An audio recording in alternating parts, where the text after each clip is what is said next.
you have also had this experience I've had, which is you talk to some friends or acquaintances someplace out who are outside of the church, and they might be considering a church in their community, and they say, well, what's really the difference between the Methodists and the Presbyterians? What's really the difference between the Episcopalians and the blah, blah, blah? And I find myself sometimes saying some glib things like, well, it comes down to governance and power and how they deal with it, and like how they say their leaders have to be theologically trained and in what way, how money and property are held and who leads it and who decides. And, and that's the Presbyterian in me, of course, who cares about presbyter and, it's our part of designing democracy and participatory government, blah, blah, blah, blah. But like, do you ever find yourself just sort of boiling it down and being like, yeah, it kind of depends. You really should just go shop around your own community kind of thing? For sure. I heard once a story about somebody who grew up in the 50s and 60s in a Methodist church, where in their Methodist church, they had little, those little like pew pocket, like little flyers and stuff and little pieces of information about the church. There was one that was like, why you should marry a Methodist, and like why marrying outside the Methodist church is going to cause problems for raising children or whatever. We don't see those anymore, right? They don't well, maybe somewhere they are, but maybe somewhere, but in most of the again, I'm going to talk about mainline traditions here, because that's a particular part of the church in the United States. We don't talk like that anymore because of the ways in which we've come together. So rather than sort of seeing other ways of doing things as dangerous or evil or something, we're just sort of like, oh yeah, they're just different, right? And the fact that we can say something is different without it being wrong, I feel like is a big accomplishment of the ecumenical movement.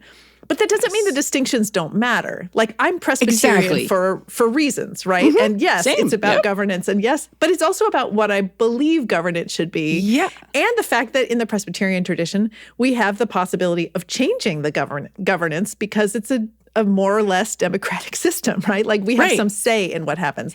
That matters to me. On the other hand, we've divided 10 gazillion times because when people feel like they're not included anymore, they have the capacity to get up and leave.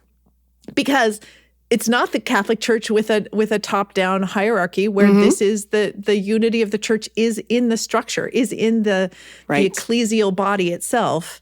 And you as an individual could go somewhere else, but the church itself doesn't divide in the same way as something like a Presbyterian or a Congregational or a Methodist kind of structure. So yeah, well, and somebody would also say, well, Aimee and Katie, what you're saying governance, you didn't say anything about God, but we are, because governance is about value. Governance comes down to people are all children of God and valued in a particular way because of that. And because of who made us, creator and created, that is what informs how we think about power and the use of it and how we treat each other.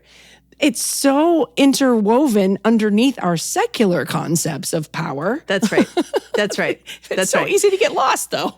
That's right. Well, and all these things that we say about our governance, they have theological meaning, right? They have theological background. They are for a reason. We may not know that reason. We may not have examined that reason for a while. Maybe we should have. But they theoretically have something behind them that is a conviction, a belief of some kind. And this is where I think a lot of churches are really struggling right now with the question of Christian nationalism, because on the surface level, the idea of something like a quote unquote Christian nation maybe sounds good to people, right? Like, I come from a tradition where we talk about ethical convictions in the public square. That means at some level, I want my Christian tradition to have some impact on how we relate as a country, right? Right.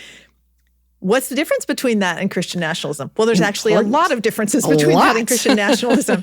But we have to take time to examine those things and know what we're talking about. And that can be really complicated for folks. And it takes more time and energy than a lot of folks have. And so a lot of times the sound bites win. So you hear something like, well, why wouldn't we be a Christian nation? What I want to say is, I love the idea that we all have religious freedom because that's the only way in which I get to be free. right? Yes. And our Presbyterian tradition has long upheld this, right? The freedom that I have as a Christian in the United States is guaranteed to me because everyone has freedom to practice their religion. Right. And if we make only one tradition the law of the land, then what happens to everyone else? What happens if you're not the kind of Christian that's the kind of Christian being upheld by the government? This is why we don't believe that. We believe religious freedom requires religious freedom for everyone. Right.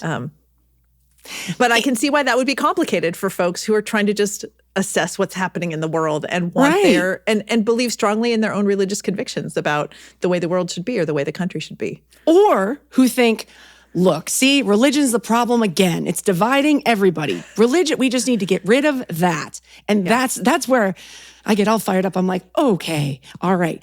If we're going to talk about how nations are built and how power is held and how we govern and how we share how we regard each other, whether or not we value each other, we should look, when it comes to Western thought and Western democracy, pretty important to look back at Judeo-Christian values because that's what it's all built on. So that doesn't mean that in a nation or in a Western democracy, we must all be Judeo-Christian. Actually, just the opposite. We are freed not to be. That's right. To just throw it all out and say religion's the problem doesn't work. And it also doesn't work to go in the direction of Christian nationalism, as you just named. That's right. That's right. That's right. Well, and I think to go back to the First Corinthians text, that's sort of an issue that the Corinthians are dealing with because they're in this very transient and diverse kind of city. It actually made me think a little bit about Las Vegas, like that people were sort of coming and going for various trades, but also for fun. And like, you know, they're there for a period of time, but maybe don't have deep roots or anyway. I love thinking about 1 Corinthians as Vegas and loving this. Yes.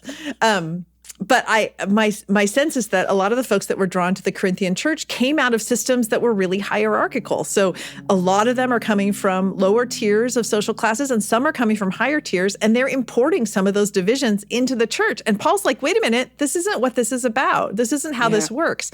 And trying to navigate those issues of power that are part of the culture, that are part of the society, and see them differently within the context of Christian interconnectedness, Christians engaging with one another as part of a unit, but also as individuals. And how do we do that? Those are big questions for the church. Hard. They are not simple. They've never been simple. Nope. The idea that we just put people in a room and they're going to hammer out their differences, that's just not ever been the case. Nope. A lot of hammering happens, but a lot of hammering, and that's about it.